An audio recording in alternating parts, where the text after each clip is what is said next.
Nama saya Yuda. Saya sebagai polisi kehutanan di Balai Taman Nasional Gunung Rinjani. Rinjani berbeda Mas sama taman nasional lain tugas polhutnya. Kalau di taman nasional lain berfokus pada tumbuhan dan satwa liar. Kalau di Rinjani fokusnya ke wisata Mas. Jadi kita mengawasi pendakian sesuai dengan SOP yang ada. Kayak gitu. Mulai dari pelayanan pengunjung, terus briefing pendaki, pengecekan peralatan pendaki, ada lagi patroli jalur Mas. Itu juga penting dilakukan gitu.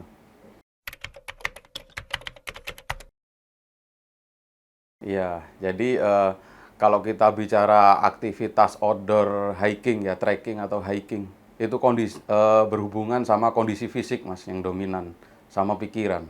Jadi kondisi fisik dulu harus bagus, kondisi tubuh bagus, sehat, terus sering olahraga, wajib kayak gitu. Yang kedua, disokong sama peralatan lengkap Mas. Jangan sampai kita pakai peralatan yang nggak bagus-bagus amat. Beda Gunung Rinjani sama gunung lain kan. Kemudian nutrisi sama istirahat harus cukup Mas.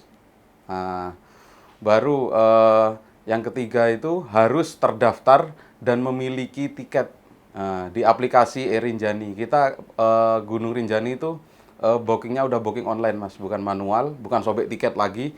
Jadi kita pakai aplikasi Rinjani ada di Play Store, nanti cashless di situ. Jadi bayarnya transfer, tidak perlu pakai uang tunai. Itu aja. Tantangan yang pertama jelas sampah, Mas. Itu di mana-mana berserakan dan volumenya sangat tinggi, seperti itu. Memang kesadarannya yang kurang masih dari pelaku wisata ini.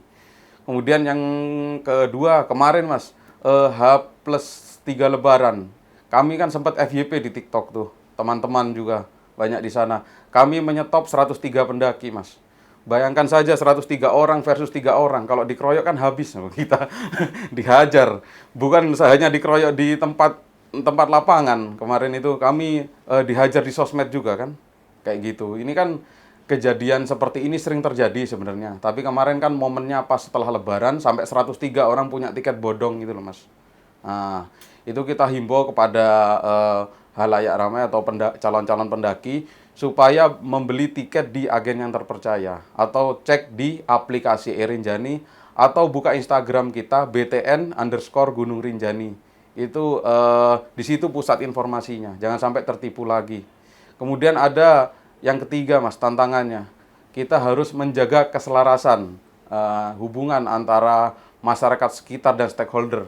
Itu penting juga dalam menyokong pendakian. Karena Gunung Rinjani itu bukan gunung eksklusif punya Kementerian Kehutanan atau Balai Taman Nasional, tapi punya kita semua. Seperti itu, Mas.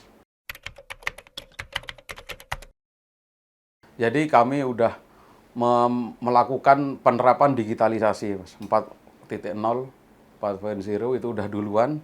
Kita basic aplikasi yang bisa di-download langsung di Play Store. Itu ada, kita cashless, menghindari uang tunai.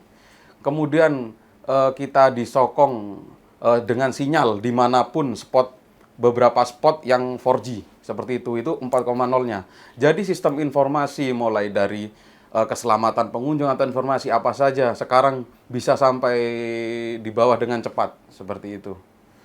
Ditambah lagi ada teman-teman mitra menyumbang bruga, kemudian menyumbang toilet basah, menyumbang shelter emergency seperti itu. Jadi memang banyak sudah kita berubah Taman Nasional Gunung Rinjani. Seru Mas, kalau menarik banyak sih, tapi saya rangkum ya. Yang pertama mengenai keselamatan pasti. Yang pertama itu orang-orang kesurupan Mas penanganannya. Itu antara percaya tidak percaya tapi sering sangat terjadi. Makanya saya himbau kalau mendaki itu tidak usah memaksa. Kalau udah capek berhenti. Karena orang kesurupan Mas secara psikologi itu kondisinya sangat capek sehingga hilang kesadaran. Itu. Yang kedua, selalu mendaki bersama, jangan tinggalkan teman-temannya, itu juga penting. Karena akan berpotensi menjadi membahayakan saat melakukan pendakian. Tuh, kesurupan. Penanganan kesurupan itu juga nggak gampang, Mas. Ada yang percaya mau ngaji, atau pakai doa-doa apa.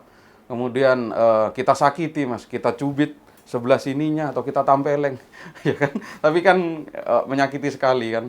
Jadi jaga keselamatan itu penting, teman-teman. Kemudian yang kedua, Agustus 2022 itu evakuasi bule Israel yang jatuh dari puncak itu dramatis sekali waktu itu. Jadi bule ini selfie, kemudian tiba-tiba jatuh dari puncak Mas, setinggi 160 meter. Itu sudah kondisi tidak bernyawa ya.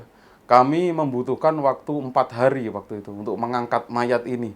Karena kondisi puncak yang tekstur tanahnya batuan lepas seperti itu, buat angkor manusia ke bawah aja susah. Kita nggak tahu mau tali di mana, tapi berkat teman-teman volunteer, teman-teman Basarnas dan pihak-pihak terkait, alhamdulillah proses evakuasinya berjalan lancar seperti itu aja.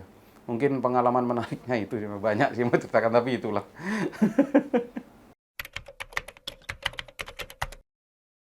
Ya, jadi kita membangun suatu eh, proses wisata yang tidak biasa.